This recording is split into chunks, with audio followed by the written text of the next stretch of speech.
What's up, everybody? Welcome back to the Injuries Explained project, where we are on a hell of a mission to make chronic injuries obsolete by helping those that are injured and in pain get properly educated and informed on all their treatment options so they can have the best possible outcomes without ever having to resort to pain pills, injections, or surgeries, which only make things worse.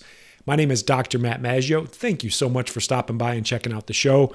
Just a quick disclaimer before we get started. All of this information presented in this episode is strictly my opinion and in no way, shape, or form should be misinterpreted as concrete medical advice or recommendations. If you are injured and in pain, please reach out to a qualified medical practitioner for a full diagnosis.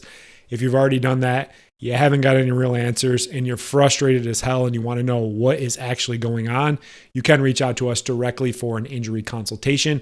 All of the information for that is available in the show notes. Now that we got the boring stuff out of the way, let's jump right into the show.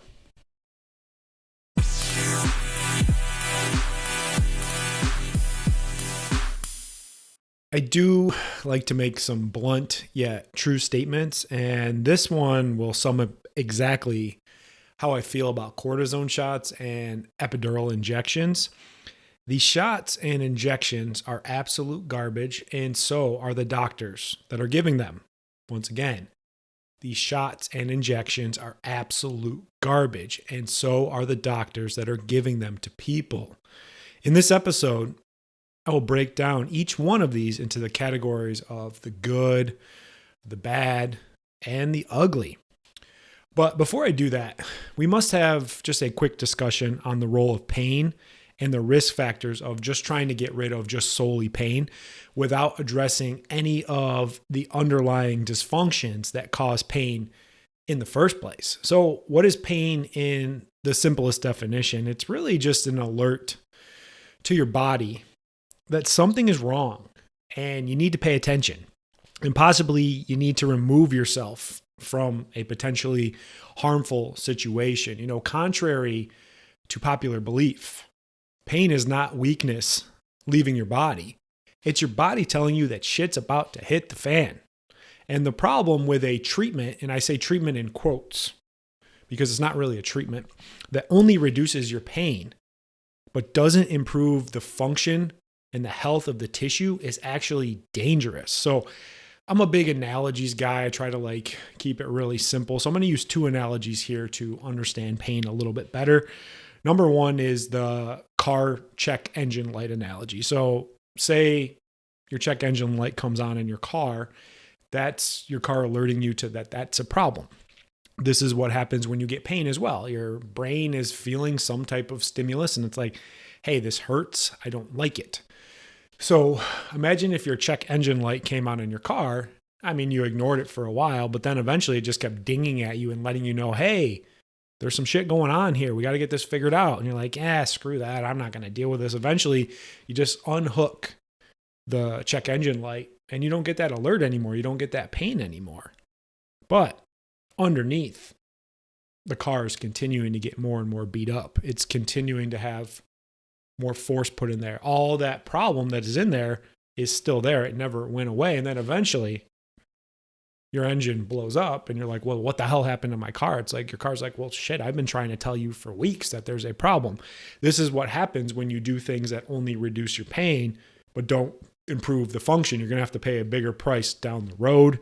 The other one would just be your hand on the stove. We probably all did this when we were kids. You put your hand on the stove, ouch, you remove it, you don't put your hand on the stove anymore. So imagine if you took away that ability to actually sense what's going on when your hand is on the hot stove. Without the presence of pain, you wouldn't know to actually take your hand off it and you'd burn the shit out of your hand and you'd be in big trouble. And that's, again, what's happening when you only do treatments that get rid of pain but don't improve function. I get it. Being in pain sucks. It's like a huge inconvenience. It can ruin our whole day. It can ruin our whole existence. And we would do anything to get out of pain. As humans, we're pleasure seekers and pain avoiders. And when this happens and you're in pain, you'll do whatever you can to try to get out of pain. And a lot of times the doctors and the practitioners kind of prey on that and they offer you some things that actually aren't going to do anything. They're going to actually make it worse, and they could cause bigger problems down the road. So let's dive into each one of these. Let's just start with cortisone shots. I took this straightly off of Wikipedia. Cortisone shots are injections that can help relieve pain and inflammation in a specific area of your body. They're most commonly injected into joints such as your ankle, elbow, hip, knee, shoulder, spine, or wrist. Even the small joints in your hands or feet might benefit from cortisone shots. So the good of cortisone shots. So what's the good of cortisone shots? Well, yeah, you're temporarily going to get relief from pain. Yeah, it sucks when you're in pain. And if that can help you get out of pain, that's nice. Temporarily, you're getting some relief from pain. What's the bad? So the bad is it actually clears out all the inflammation that is trying to help heal the area. And yes, not all inflammation is a bad thing. It's got a bad rap over the years, but basically letting your body do its thing, healing up with the inflammatory process, especially after you first get injured, is actually a good thing. We try to reduce that inflammation, but your body actually knows what the hell it's doing. If it wants it to swell up, it wants it to get a bunch of fluid in there, it's doing it for a reason, to protect that area and letting it do it. So actually clearing out that inflammation too early can actually be counterproductive.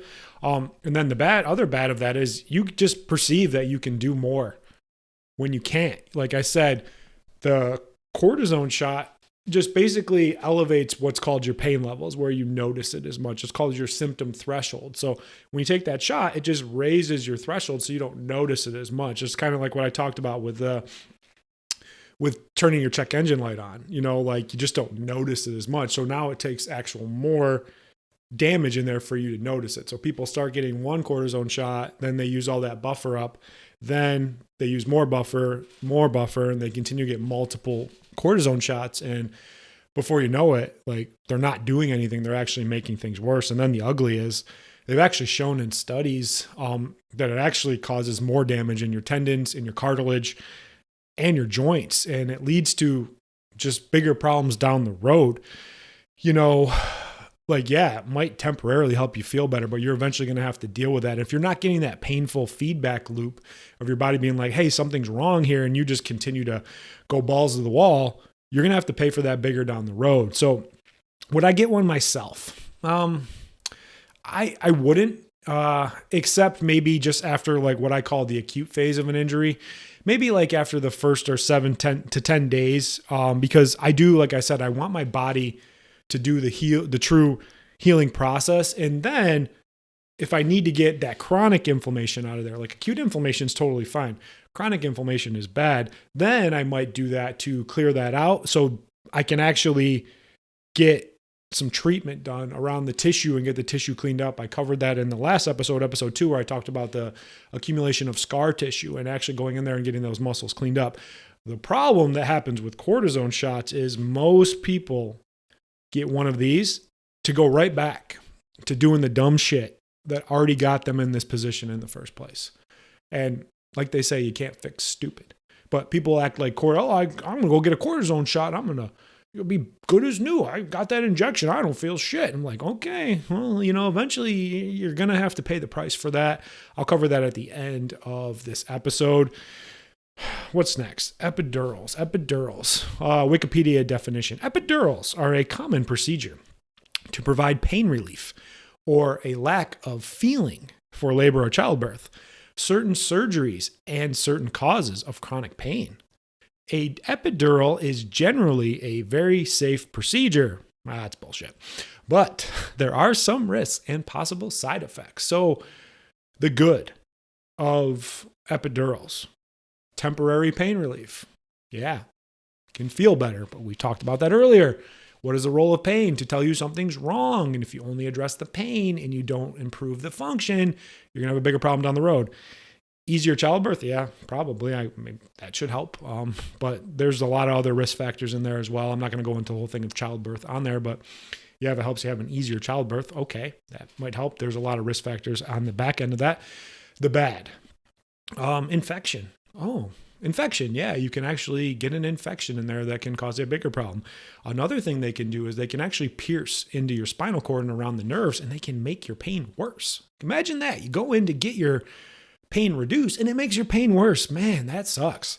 And then another one is you could just have new pain that you didn't have before because they might have did some damage to your joint, to your disc, to your nerves, all that around there that you didn't have before. So yeah, you got a chance of an infection. Your pain could get worse. You get new pain that you haven't had before. That sucks. And then the ugly part. One is just paralysis. Basically, if they go in and miss and they hit something right, like you could have some permanent paralysis. You could have less use of your arms or your legs. Yeah, that kind of sucks. That's bad. But the worst one of all is death. Yes, death. I said death.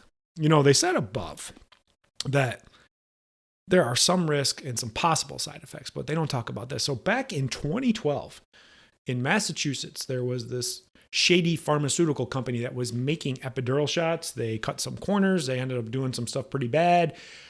Basically, what it did was it altered the chemical makeup of the epidural shots. They injected into people, ended up killing 64 people and sickened 687 people. And a lot of those people were just normal people. There are a lot of young people that were going in to get these epidural shots so that they could just feel better and get back to life. That's crazy. That's scary.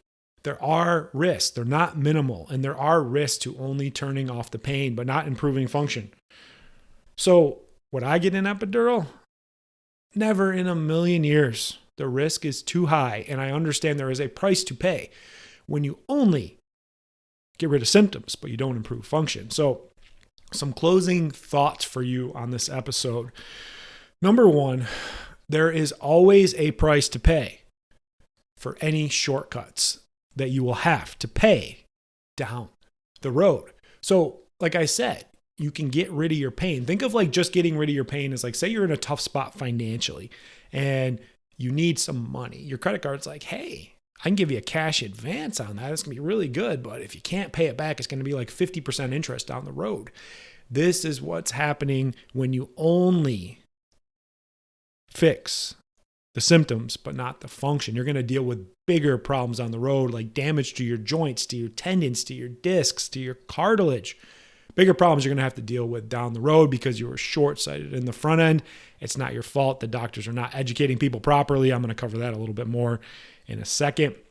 Number two, symptoms and pain are important, but they don't tell the whole story. And if any treatment focuses on just getting rid of them, but not addressing the function, it's going to jack you up. Number three, here's my conspiracy theory on all this. Big Ortho, I call it Big Ortho, is a huge profit machine. They need people to be jacked up, and they need to justify massive surgical reimbursements, and they really don't give a damn about how you will be long term. I know that's hard to hear. We don't think that there are people in medicine that are greedy and would actually do a procedure that you don't need that could actually make you worse. Unfortunately, I saw that firsthand, and I know it's a hard pill to swallow, but I saw it, what happened with my dad, 7 surgeries that he didn't need. It only made things worse after he had countless epidurals and cortisone shots. Like I said, they didn't fix anything. They made the problem worse in the long run, and it cost him his life. Lastly, take full responsibility for your health. Do your research. Get multiple opinions because it could literally be the difference between life and death. That's all I got for you guys on this episode. I appreciate you guys listening. If you do want to support the show, please share this with others that are in pain and suffering. Follow our social media channels, our YouTube channel, Instagram, even Facebook. I put a lot of useful information out there on our Injuries Explained Project YouTube channel. We have over 750 videos going specifically into injuries and all sorts of stuff, and just a wealth of knowledge from there. And lastly, you can reach out to us directly if you have any specific topics you want me to cover, or if you want to request one of those injury consultations and get some real answers about what's going on. I appreciate you guys listening to the show, and we will see you on the next